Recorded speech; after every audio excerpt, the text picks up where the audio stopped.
Welcome there, Investorholics, to another ETF Spotlight review. Today we'll be taking a quick look at IJH, which is the iShares S&P Mid-Cap ETF, brought to you by those fine people at iShares, which is owned by BlackRock. So this one might be useful if you're looking for a bit different flavor, sort of targeting mid-cap size companies in the States.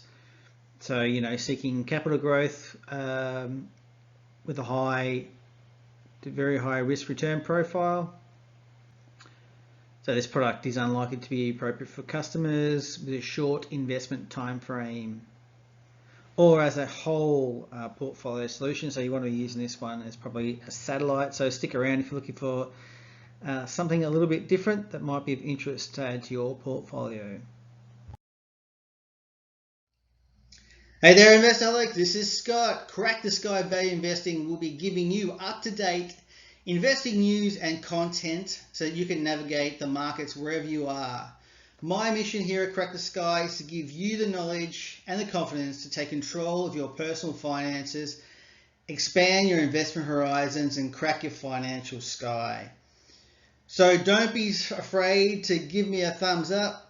And also subscribe. It helps get the message out there. It helps pump the algorithm for YouTube. Just in general, it sort of gives me a bit more motivation as well to keep doing these little reviews for you guys. Thanks.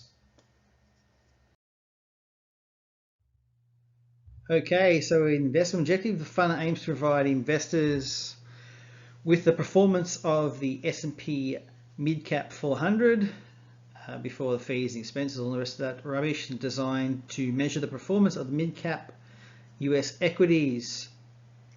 So the S&P Mid-Cap 400 provides investors with a benchmark for mid-sized companies. The index, which is distinct from the large-cap S&P 500, is designed to measure the performance of the 400 mid-sized companies, reflecting the distinctive risk and return characteristics of that market segment. As always, why on earth would you bother with this type of stuff? Gives you exposure to mid-sized companies in the US. It's relatively low cost, to get access to this segment specifically. Number 3 there, use to diversify international exposure and seek long-term growth opportunities.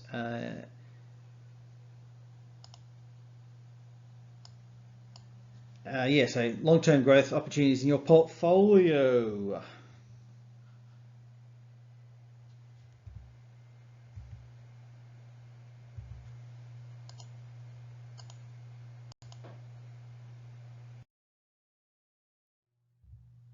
Okay, so we had a net asset value of $365.18.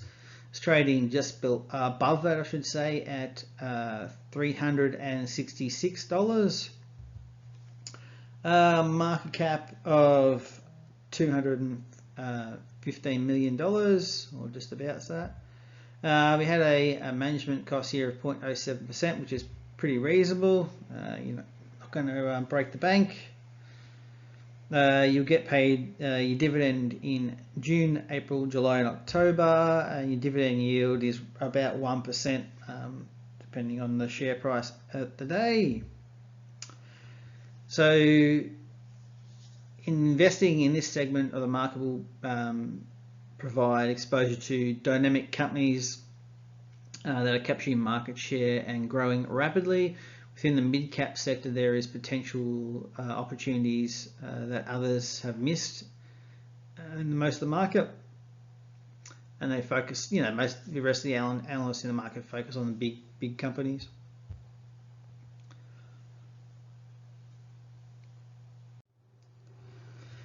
So the idea mainly is this ETF should give investors exposure to companies that have successfully graduated from the ranks of the small company, thus reducing your risk profile of the investment, and hopefully there's still some major capital and sort of some good growth there.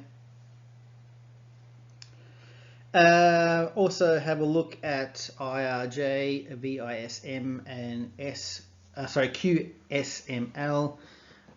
There's not really anything else that targets mid-caps that I could see, so it's kind of looking at some smaller companies there in those ETFs anyway. As always, we should be doing our research.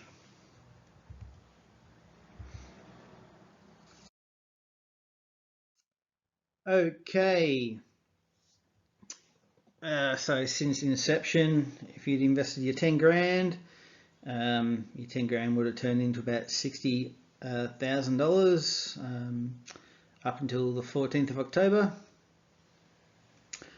Looking at the top 10 there, I mean, a lot of companies that I've never heard of, obviously, sort of smaller companies in the States.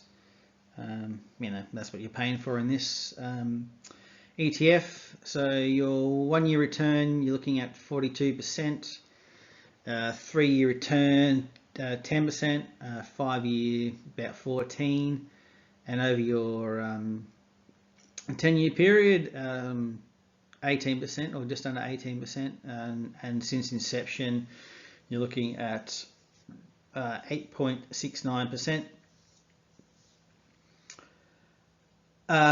PE ratio of 26.65%, and also the PB ratio was 2.77. Look, on the whole, I think there's probably better options in the market for, you know, for the average investor. This is kind of a bit more specific, I suppose. Yeah, you know, I think the last 10-year performance for this one's been okay, but you know, hopefully, you know, you should be getting a little bit more than 8.5% since inception. I'm sure we can find some better options than that in the market. Instead of narrowing your focus, I think investors should be broadening it. So, you know, you're not really focusing on a small segment of the market. You know, I think, you know, you're going to get just, you know, the same results or better results by actually buying the whole market or broadening out your horizon a bit. I think the better option, definitely a better option for investors, is Vanguard US Total Stock Market Share Index ETF, as it has a better long-term performance and larger dividend and lower fees. So I think, you know, yeah, just in the looking at the long term and how you know, a few 0.5% here and a percent there can actually be a large add up to be a large chunk over, you know, 30-year time horizon, I should say. So I'd actually look at the Vanguard Total Stock Market, so that's VTS. I'd have a look at that as opposed to this one.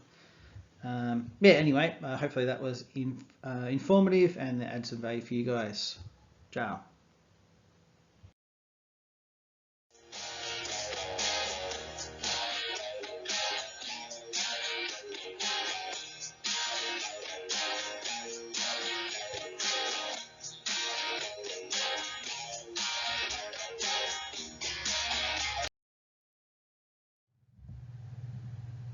Are you interested in learning more about personal finance and investing in the markets?